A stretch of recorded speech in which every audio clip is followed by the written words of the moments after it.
Welcome guys, Casual here from Casual GGs and back today with another video on ESO. Today we're gonna look at the Transmutation Station and then compare when do you transmutate a gear and when do you reconstruct a gear. So let's start with where the original Transmutation Station is located. It's actually in Clockwork City. So if you guys go to the Brass Fortress Way Shrine in Clockwork City and then follow exactly where I'm going, you will locate the original Transmutation Station. Everything we're talking about today, you guys can do it in this station as well. But normally, if you guys are part of a guild, your guild house will already have a copy of the Transmutation Station, and for convenience normally that's where we access it. So let's look at the functions which are available on a Transmutation Station. If you guys look on top, there's normally on the top right hand side,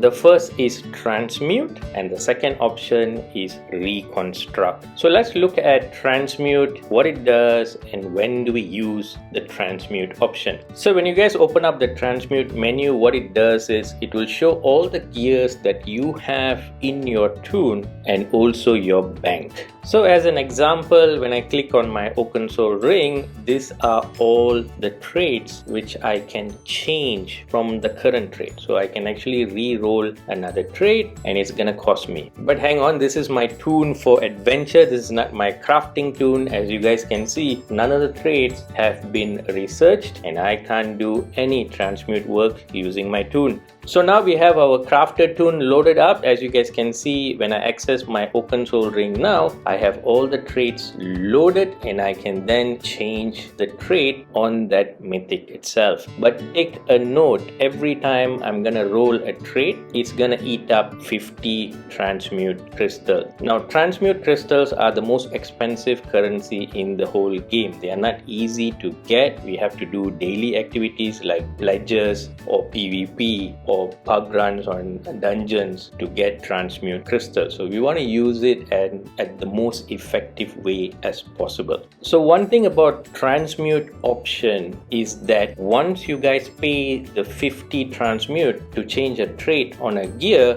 that 50 transmute is gone. Whether you deconstruct it in the future or so forth, you're not gonna get back those crystals.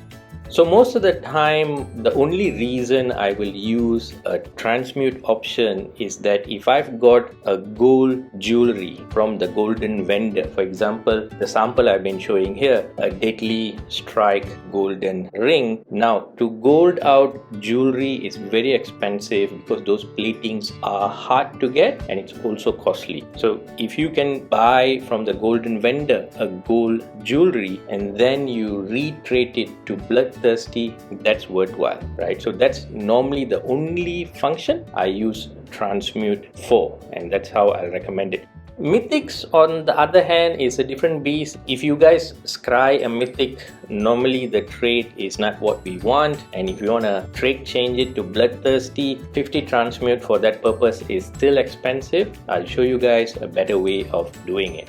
Now let's move on to the second function, which is reconstruct. So when you guys click on the reconstruction option on top at the right side, what happens is it will open up your sticker book, right? This is where completing your sticker book becomes important. So what you guys will notice in the sticker book is that the least completed your collection is, the more transmute crystal you need to spend if you want to reconstruct a gear in that collection, right? So it gives incentive to complete the full sticker book for sets like Pillars of Nirn so that you get the most cheapest option, which is 25 transmute crystal. So let's go ahead and try it out. What I'm gonna do is I'm just gonna reconstruct a Pillars of Nirn chess piece. So let's go ahead and craft that chess piece. So since I've completed the full collection of Pillars of Nirn, I'm just gonna pay 25 transmute crystal and then whatever material I need to put in place based on the quality of the gear. If I'm gonna do a gold gear, then I need to have Drew wax inside there and it's gonna consume it together with my transmute crystals. So there we have it. We have a blue chess piece of Pillars of Nirn.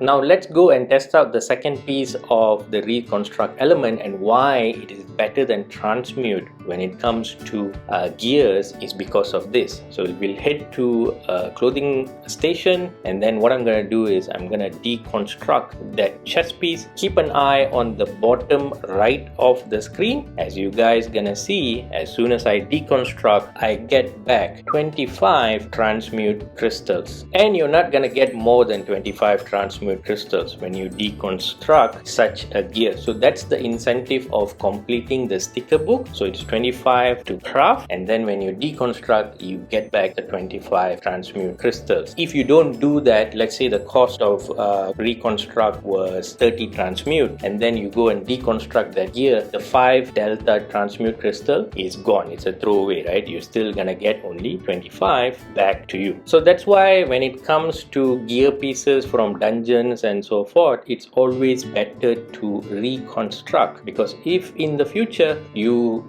might stop using that gear and you want to get back those expensive transmute crystals, you can just deconstruct it, get back the crystals, and probably reconstruct whatever other set which is more popular at that time. So let's talk about mythics for a while. So let's say you guys go and scry for sea serpent's coil in High Isle, and you'll have the mythic with you. So once you have the mythic and the trait on the mythic is not something you want, what do you do at that point? So don't take the mythic and transmute it, because it's gonna be 50 transmute crystals again. The better way of doing it is leave that mythic in your bank, because what it achieved is that it has bound sea serpent coil in your sticker book. Go to the reconstruction menu, because mythic is just a single piece, it will always be 25 transmute crystal, and then you guys can just reconstruct it to the trait you want. So for the cost of 50 transmute crystal, you guys can already do 2 mythics reconstructed. But this is where the caveat comes in. A reconstructed mythic unfortunately cannot be deconstructed and get back the transmute crystal. It doesn't work with mythics. Whatever you put in a mythic reconstruction is gone. You're not gonna get the transmute back. It's just a special case for mythics. Every other piece of gear, monster helm and so forth, the same rule of 25 transmute crystal returned back to you on deconstruction is applied. So that's about it, guys. I just wanted to share how I use transmute and reconstruct. If you guys have any idea or any comments about transmutation or reconstruct, please post it on the comment section. Please like the video and subscribe to the channel if you guys haven't subscribed yet. I will see you guys on the next video. I'm Casual, guys, and GG's.